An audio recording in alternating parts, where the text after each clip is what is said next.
bay, may bagong project na naman tayo sa ating energy. So gagawin natin mga bay is ito, gawin natin to silver.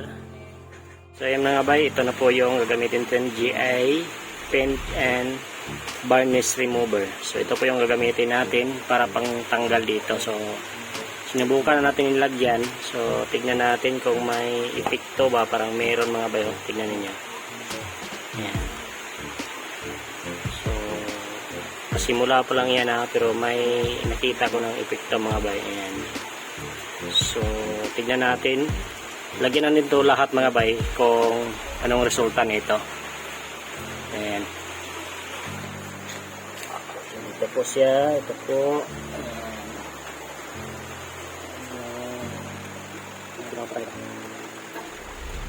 Mga bay, ito na po yung resulta niya. Ayan, parang natanggal na. Parang natanggal na mga bay. So, dito. Ayan. Dito mga bay, parang matigas dito na portion mga bay.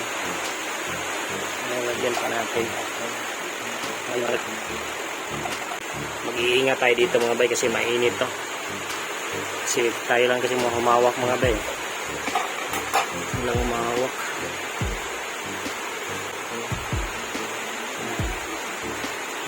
So tignan natin mga bay yung epekto nito ngayon, kung anong mangyayari, kung magiging silver ba to.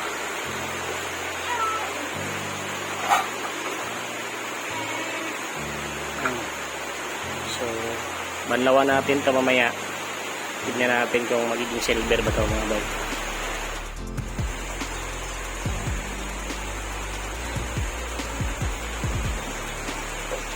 Ayan mga bay, kita ninyo, grabe, nakatanggal na. So gawin natin, may ginawa tayo na pangpunas dito. Dapat may sabon mga bay o powder para mas madali kunin. So tignan natin gaano ka effective yung GI niya pangtanggal ng pintura mo. Tignan natin. Wala.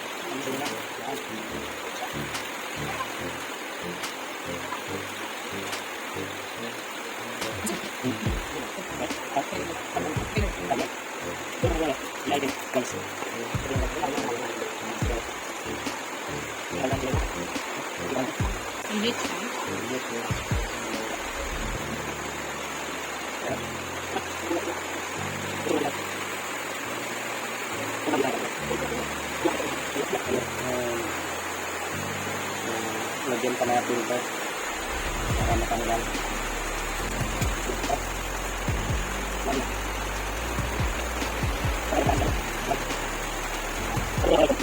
Bay, natapos na yung ginawa natin na project. So yan.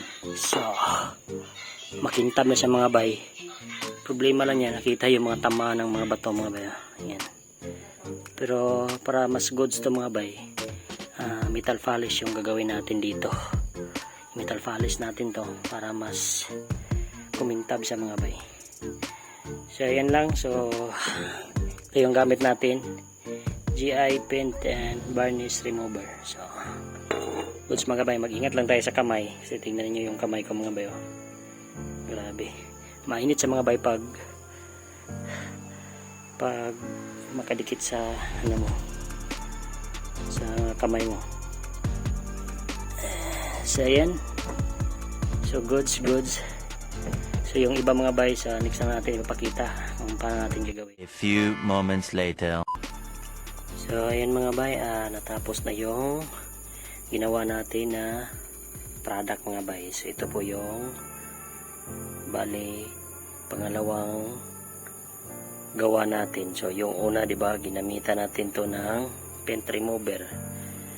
So ngayon, para kumintab siya, yung ginagamit natin is ito po,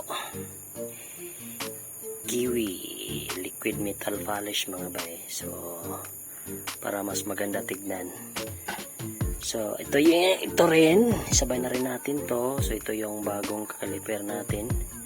So ka-shout out kay Bro Charles. So sa kanya po ito binigay sa atin.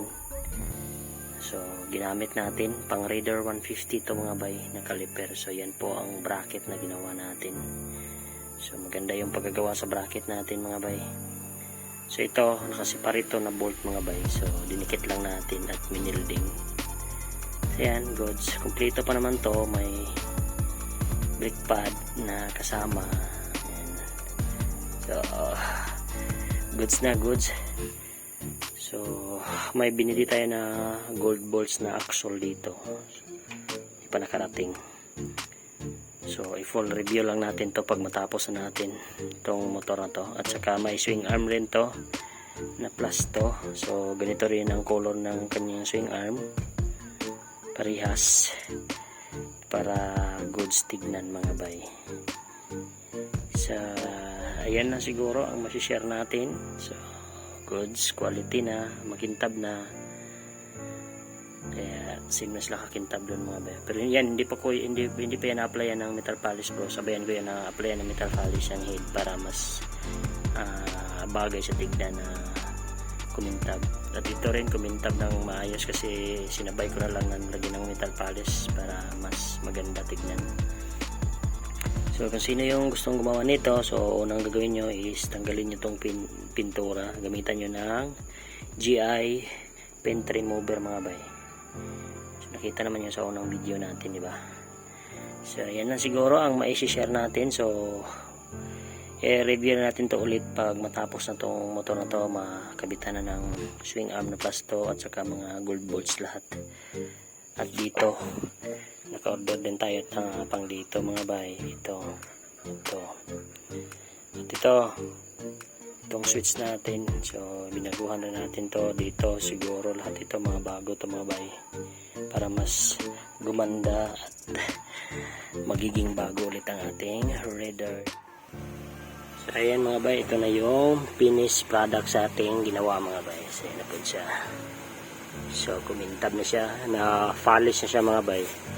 Pero hindi pa to na full polish mga bay kasi wala pa tayong panahon. Pero goods na yan ha. Kumikintab na. Dito. Sa kabila mga bay ito. Ayan. So hindi pa to natapos mga bay. Pero okay na yan. Nagamit ko na to na parang ilang weeks na. So maganda na siya. So ito yung mga axle na bumagay sa kanya, yung hing axle. At ito na, naka-plasto swing arm na tayo. So yan. At naka-hing rin tayo na axle mga bay, pang Raider 150. So yan, finished product na. So goods na mga bay. Goods na goods. So alam niyo na kung paano natin to pinaganda. Pero may review pa tayo ulit dito mga bay pag ma-polish natin to kung kikintab ba to mga bay, kung simba dito kikintab. So ayan lang ang mai-share natin mga bay. Sa next vlog lang tayo magkikita. Bye bye.